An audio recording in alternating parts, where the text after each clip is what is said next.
এই মাস থেকে মানে আগস্ট মাস থেকে শুনলাম যে সরকারি বাসের সুবিধা মেয়েদের উঠে যাচ্ছে। মানে এই পিঙ্ক কার্ড ফার্ড হবে এসব অনেক ঝামেলা। যাই হোক আমার একটা অভিজ্ঞতা ছিল, কলকাতা গেছিলাম। তো সেটা ভাবলাম যে সবার সঙ্গে একটু শেয়ার করি। বেশ ভালোই লেগেছিল ফ্রিতে যাওয়া, বুঝতেই পারছো।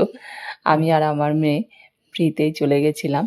দিল্লির উদ্দেশ্যে যাব বলেই দুরন্ত ধরবো শিয়ালদা থেকে, সেই জন্য শিয়ালদা পৌঁছে গেছিলাম। আর এই দেখো শিয়ালদাতে আমরা ওখানে লাঞ্চ করে নিয়েছিলাম। খুব ভালো শিয়ালদাতে ব্যবস্থা আছে স্টেশনে। এই কাউচ নিয়ে নিয়েছিলাম, নিয়ে এখানে আমরা লাঞ্চ করলাম, করে তারপর 5টায় আমাদের দুরন্ত টাইম ছিল, দুরন্ত ধরবো বলে এই দেখো উঠে গেছি। আর দুরন্ততে উঠেই দেখছি সঙ্গে সঙ্গে কি সুন্দর টিফিন দিয়ে দিয়েছে। আর টিফিনে কি এক স্যান্ডউইচ ছিল, আর এটা একটা ছোটো মিষ্টি শনপাপড়ি মতন, আর একটা স্ন্যাক্স ছিল, তার মধ্যে একটা খাস্তা কচুরি, আর এই যে চায়ের সমস্ত কিছু দিয়ে দিয়েছিল, চিনি, চা, দুধ। এটা বানিয়ে নিতে হবে, বেশ ভালোই মজাই লাগছিল। আর আমার মেয়েকে বললাম তুই বানা, আমি একটু ভিডিও করি। বেশ সুন্দর লাগছিল, জার্নিটা বেশ ভালোই হয়েছিল। হ্যাঁ, একে তো সরকারি বাসে মানে ফ্রিতে, এসি বাসে এলাম, কোনো দিন আসিনি এইভাবে ফ্রিতে। যাই হোক, এসে বেশ শিয়ালদা স্টেশনেও খুব ভালোভাবে এই তারপরে দেখছি আমাদের ডিনার চলে এসছে। দেখো 8টা বাজতে বাজতে ডিনারটাও খুব ভালোই দিয়েছিল। খাবারগুলো বেশ টেস্টি ছিল। এখন দেখছি ট্রেনের খাবার দাবার ভালোই দেয়। যাই হোক, তারপরের দিন আমরা সকালে 10:30টায় পৌঁছে গেছিলাম নিউ দিল্লি। তারপর আমরা যেখানে হোটেল নিয়েছিলাম সেখানে এই 11:30 করে ক্যাবে করে চলে এসেছিলাম। 11:30 বেজেছিল হোটেলে পুরো সেটেল হতে। তারপরে বিকালবেলা আমরা বেরিয়ে পড়েছি এই চারপাশটা দেখার জন্য। বেশ ভালো লাগছিল। দেখো এই সোসাইটিটা বেশ সুন্দর, যেখানে আমরা হোটেলটা নিয়েছিলাম। আর এই হোটেল মানে মাতৃমন্দিরের গেস্ট হাউস, খুব সুন্দর। আর এই দেখো মন্দিরটা, কি সুন্দর না মন্দিরটা। আর দিল্লিতে গিয়ে এইরকম একটা সুন্দর মা কালীর মন্দির পাবো ভাবিনি। দেখো মায়ের দর্শন করাই তোমাদের। আর এখানে যে পুরোহিত ছিলেন, উনি সবাই বাঙালি না, খুব ভালো লাগছিল। উনি ছিলেন মেদিনীপুরের মানুষ, কিন্তু কলকাতায় বললেন যে আমি বড় হয়েছি কলকাতাতেই, আর এইখানে দিল্লিতে এখন আছেন। আর গিয়ে এখানকার মাতৃমন্দিরের হেড পুরোহিত। খুব সুন্দর মায়ের মুখটা না। চারিপাশটা একটু ঘুরে ঘুরে দেখছিলাম, বেশ ভালো লাগছিল। আর এয়ারপোর্ট এত কাছে না এখান থেকে, আর মাথার ওপর দিয়ে শুধু ফ্লাইট যাচ্ছে। বেশ এনজয় করছিলাম ব্যাপারটা। যাই হোক, তারপরে আমরা জেনির উদ্দেশ্যে বেরিয়ে পড়েছিলাম সকালবেলা। আর এই যে চলে এসেছি জওহরলাল নেহেরু ইউনিভার্সিটি আমার মেয়ের।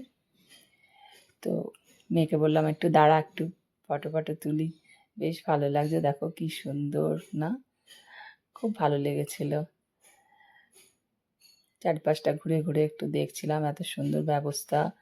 ভেতরে সুন্দর গার্জেনদের জন্য গেস্ট হাউস আছে, আর সিনিয়ররাও ভীষণ ভালো দেখলাম।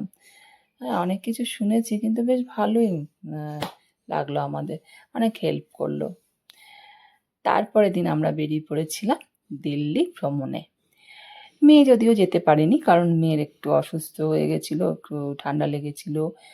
বৃষ্টি হচ্ছিলো তো, ওর একটু ঠান্ডা লেগে গেছিলো, হালকা জ্বর এসেছিলো। তো ও বললো যে আমি রুমে আছি, তোমরা মা ঘুরে এসো, কারণ আমি তো এখানেই থাকবো, আমি পরে ঘুরে নেব। আমরা ঘুরে নিলাম। কুতুব মিনার দেখতে পেলে, ইন্ডিয়া গেট থেকে শুরু করে সব কিছুই আমরা সুন্দরভাবে দেখলাম। কুতুব মিনার দারুণ লাগলো, অনেক দিন ধরে আসার ইচ্ছা ছিল। দিল্লি সেভাবে কোনো দিন ঘোরা হয়নি। অনেক জায়গায় ঘুরেছি, কিন্তু দিল্লিটাকে সেইভাবে দেখা হয়নি। এদিকে নর্থ বলতে পারো আমরা খুবই কম ঘুরেছি। আমার হাজব্যান্ডের ঘোরা, এই হাজব্যান্ড অনেকবার ঘুরেছে, কারণ বিয়ের আগে আর কি, ও দিদি থাকতো বলে ও প্রচুর ঘোরা হয়ে গেছে। আর সবচেয়ে ভালো লেগেছে আমার লোটাস টেম্পল। দেখো কি আর চারপাশটা কি সুন্দর না, আর যারা গেছো তারা তো জানোই, আমি প্রথমবার গেছি তো আমার ভীষণ ভালো লাগছে। এত শান্তির জায়গা, তাই না? খুব শান্তি। আর সবাইকেই বলছে যে আস্তে কথা বলতে, এবং সবাই সেভাবে মেনে চলছে।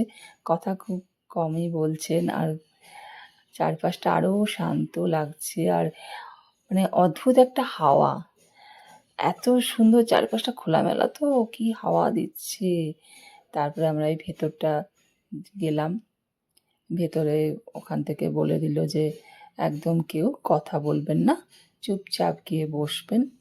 ওখানে একটা মন্ত্র পাঠ হবে, তো যারা শুনতে আগ্রহী তারা যাবে, গিয়ে বসে শুনবেন, কিন্তু কোনো কথা বলা যাবে না।